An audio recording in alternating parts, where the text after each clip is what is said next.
Hey, what's going on, guys? YouTube. So, you're thinking about entering your first hare scramble race. Here's the things that you should probably know, and I'm hoping that some of this information that I can give you can alleviate some of the stress and anxiety somebody new might feel before they go racing or their first time at a race. So, hopefully, this helps you guys out. Now, this is primarily for New England hare scrambles. I know out west and down south, things are a little bit different, but this is primarily netra New England hare scramble races. So, first thing is be early. My first race when I entered it, we got there right in the threshold. They kind of just fed me to the wolves. And there's a lot of things you have to do. So be there early. I believe my class, you have the toddler or the smaller beginner riders, the kids. I would say toddlers. Kids, the kids start earlier in the morning, but the adults, and the teens and everything are going to start at 10 in the morning. So you want to be there by 9 o'clock, the latest. Some people camp out there, but the night before, but you want to be there by 9, the latest, because you have to go in, you have to tech in, you have to fill out, your race card, and you where this stuff is in correlation to where you park and where your bike is and everything. It's a ways away. You're not gonna just walk there. A lot of people are gonna ride their bike to wherever they have to fill this stuff out and pay.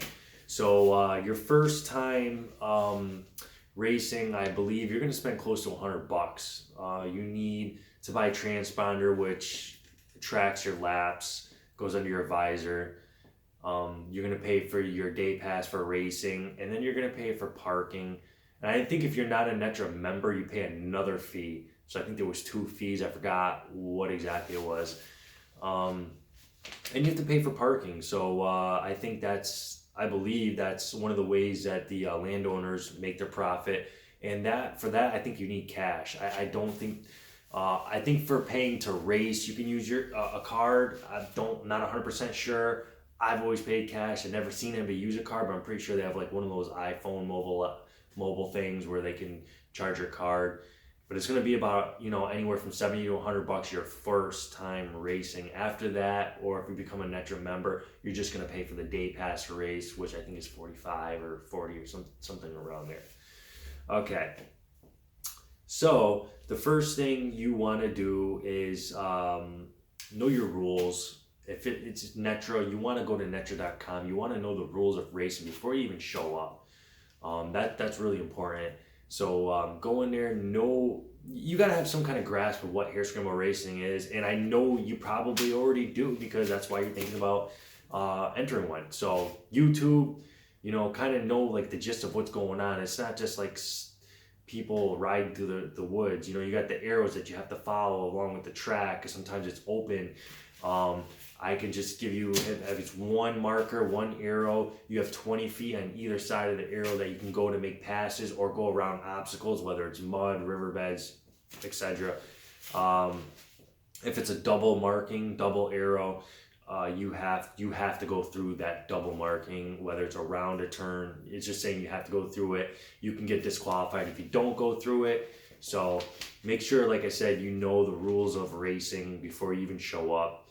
I didn't know any of that. I kind of got fed to the wolves, like I said in the beginning. So I'm trying to, save you the headache.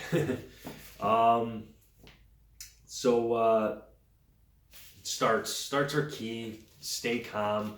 It's going to be very nerve-wracking being there in the line, in your wave, and you got waves and rows of people behind you, in front of you, depending on what class you're in, whether it's 125, 250, 250B, 250C, open class, 300, things like that. So you look around, you just see everybody, they're waiting. And like I said, I know down south, I believe in out west, they start off the bike like 15 feet or 10 feet in front of the bike, and they have somebody holding the bike. They have to run to the bike with the motor dead, start the bike, and that's when they take off.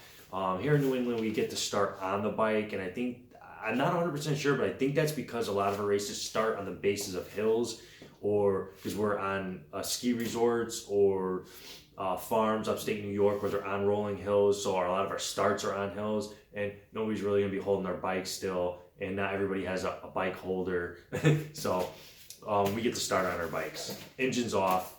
So that's the way in New England that we do it. Engines off, flag goes up, start your engine, go. Okay, so starts are key. Stay calm. Just kind of breathe, because there's nothing more intimidating than, your nerves are jumping at the start, and I know that. And in motocross, they always say, oh, starts are important, starts are important. Yeah, they are in motocross to get to the first turn, because you get that bottleneck, you get somebody who crashes. This might be just my personal opinion. I don't think the first turn is wicked important, depending on if the first turn is right there and the woods is right there. Then I've had one race that was like that, where all you had was the first turn and then the woods is right there. But I think the bottleneck going into the woods is the most important. So starts are important. Not in your first race. Just go out there and have fun in your first race, because you're going to hate life. It's not going to be fun for you in your first race. Trust me. But if you make it to your second, your third, your fourth race, so on, starts are very important, because you're not too worried about the first turn. Yeah, there's people that go down, but you're more worried about the bottleneck that goes into the single track, into the woods. There's always one of those.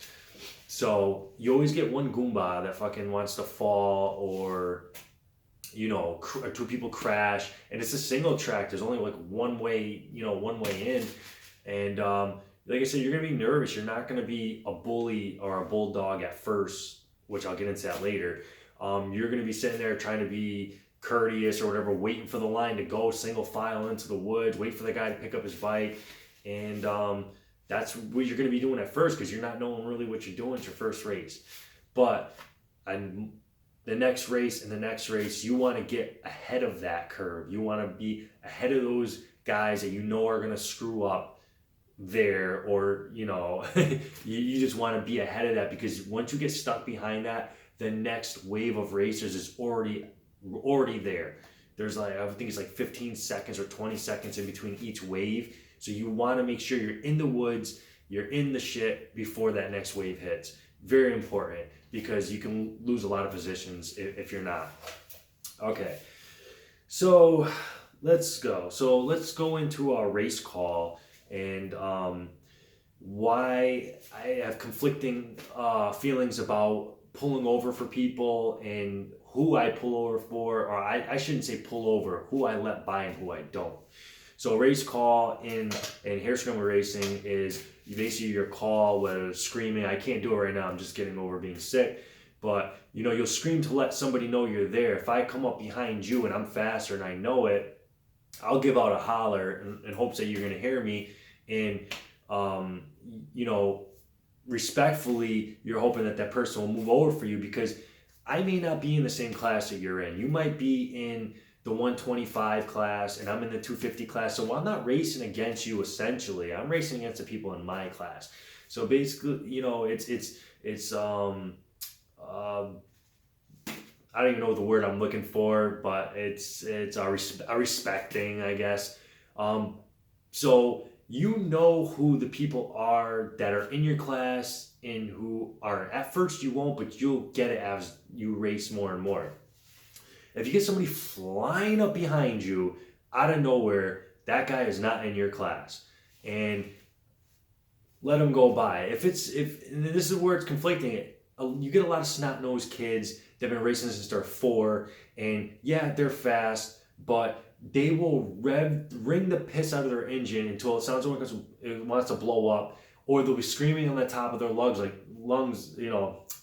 like somebody's killing them, Like it can be intimidating your first time. Now I'm 33 years old and I got some 12-year-old yelling at me on the top of his lungs, and I'm not intimidated that the kid is yelling, but you're so stressed when you're racing. It's stressful. It's a competition, you know what I'm saying? So my mind of thought is, screw you, okay? If you're that much faster, then you'll figure out how to get around me. And, your first race, you're going to let people pass you, but your second, your third, you need to become the bull that everybody else is. This is a competition. This is a race. Now, you'll be able to tell when a senior guy comes up behind you, because he'll just give a holler on your left, on your right, and then without stopping. Do not stop. Whatever you do, do not stop. This race is all about momentum. You wait until it's safe for you to do so, and you pull over to the right or the left and you wave them by. That's if you feel like doing it. It's frowned upon to block somebody that's not in your class, but you don't want some snot-nosed kid, running you off the track, because believe me, they try to intimidate you that way. And my reasoning for not always letting people by is because, let's say when it's safe for you to do so and you're going around a corner, give a quick look back like that. If you see one guy behind you and he's being courteous, you like I said, who's coming up on you hot and who's not. If you hear somebody in the distance and they're making their way towards you, you can hear it, on top of your bike, but you may not want to let that guy by. It's just a race, you're racing, so if he's that much faster, he can get by you. And that, like I said, you don't want to do it, because this is the mistake that I have made many of times on my first 2 races, is I let one person by because I was intimidated, and 6 people passed me because they are bulldogs. They know that you have to be a bulldog. This is racing. Okay, so there's the conflicting thing. If you're out by yourself and you look back and you see one guy and he's not in your class, and you can kind of know he's not in your class, you can wave him by without stopping when it's safe for you to do so, where you can just let off the throttle and let him wave him by. That's up to your discretion. So go either way when you start feeling comfortable. But I learned my lesson. I've done it too many times. I'm not pulling over for anybody ever again. Okay, so now we got that out of the way. So that's your race call. Next thing, don't always follow the guy that's in front of you. If there's like just you and one other guy, or like maybe 3 other guys, you want to be looking forward and looking at the arrows and where they're going, and looking at maybe if there's like one straggler way ahead of you. You kind of want to, when you can, look ahead, because there's been so many times when a much faster person, they're railing, and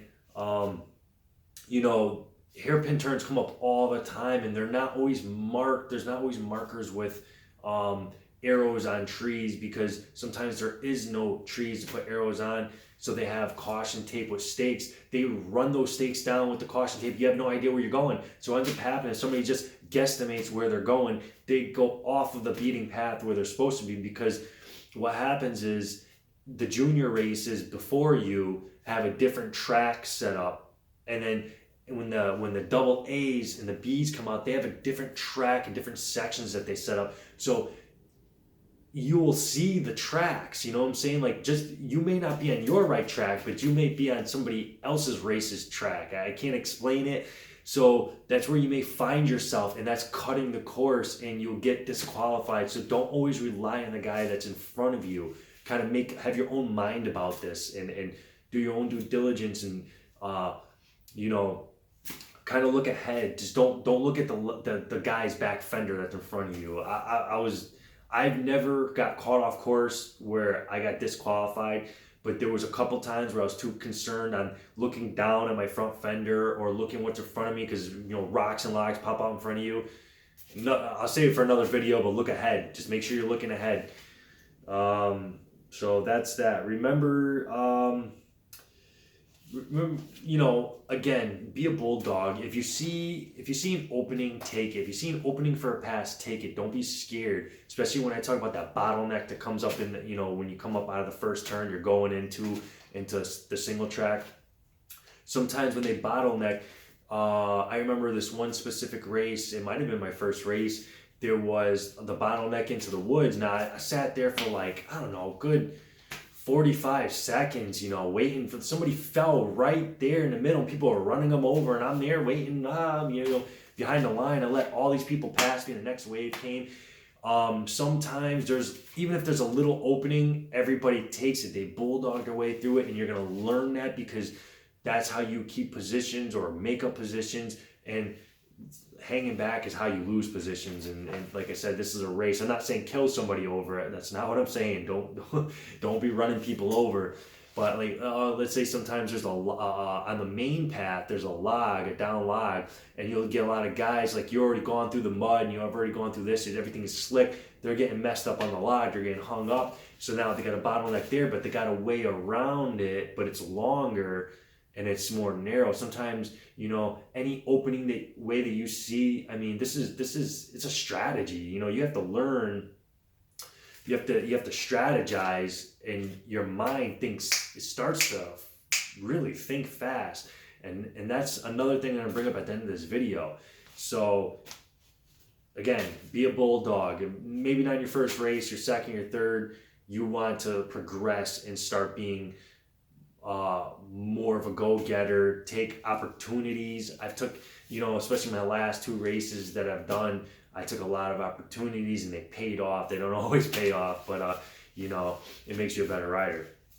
So, you know, some of the last things is take your time. Remember to breathe. You want to get oxygen to your body.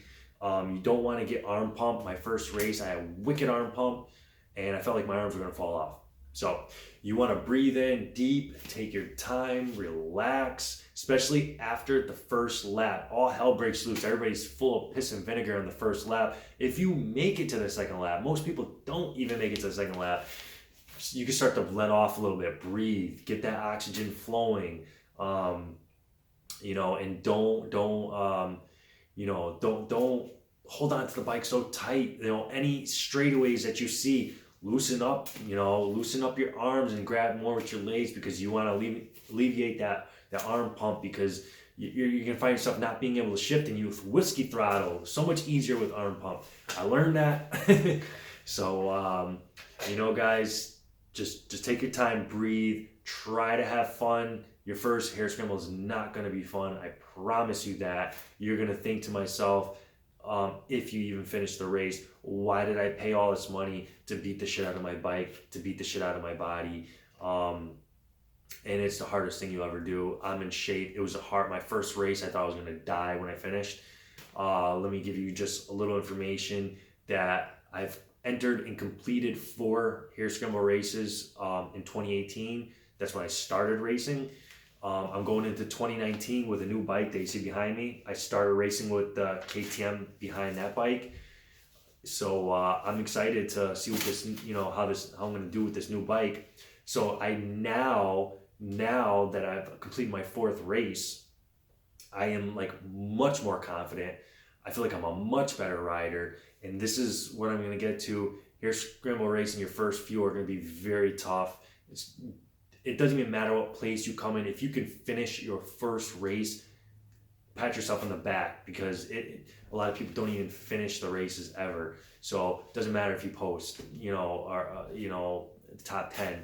Just finish the race. You're not going to enjoy it, but go to the second one. Give it 3 good races before you make your judgment on whether or not you're going to do it. Because in the end, the reward, even though you're not getting plaques, you're not getting top 3, top 5, the reward is so good knowing that you finished the race. And you do get better. It does get easier. The arm pump gets easier. Like you do, everything just gets so much easier. I promise you. And you start to actually have fun. I would say by your 3rd or 4th race, you start to have fun because you're getting better. You're placing better positions. You're doing better, and it makes you a better rider. Especially on my weekend rides with the guys, it makes your brain think faster. And that's what I was gonna jump back to. That it just made me pick lines faster, not second guess myself. It just makes you a better rider altogether. And like I said, I started to have fun. So I can't wait for the 2019 season to start. Guys, I hope this helped you a little bit. If you want to follow me, I'm not harping on it. I'm not going to harp on it in any of my videos, but I will continue to make videos if this helped you. I want to hear from you guys. If you enter your first race, I want to hear how you did in the comments, what you thought about it, and I'll continue making videos if you guys want me to. So hopefully I hear from you, and good luck. Thanks.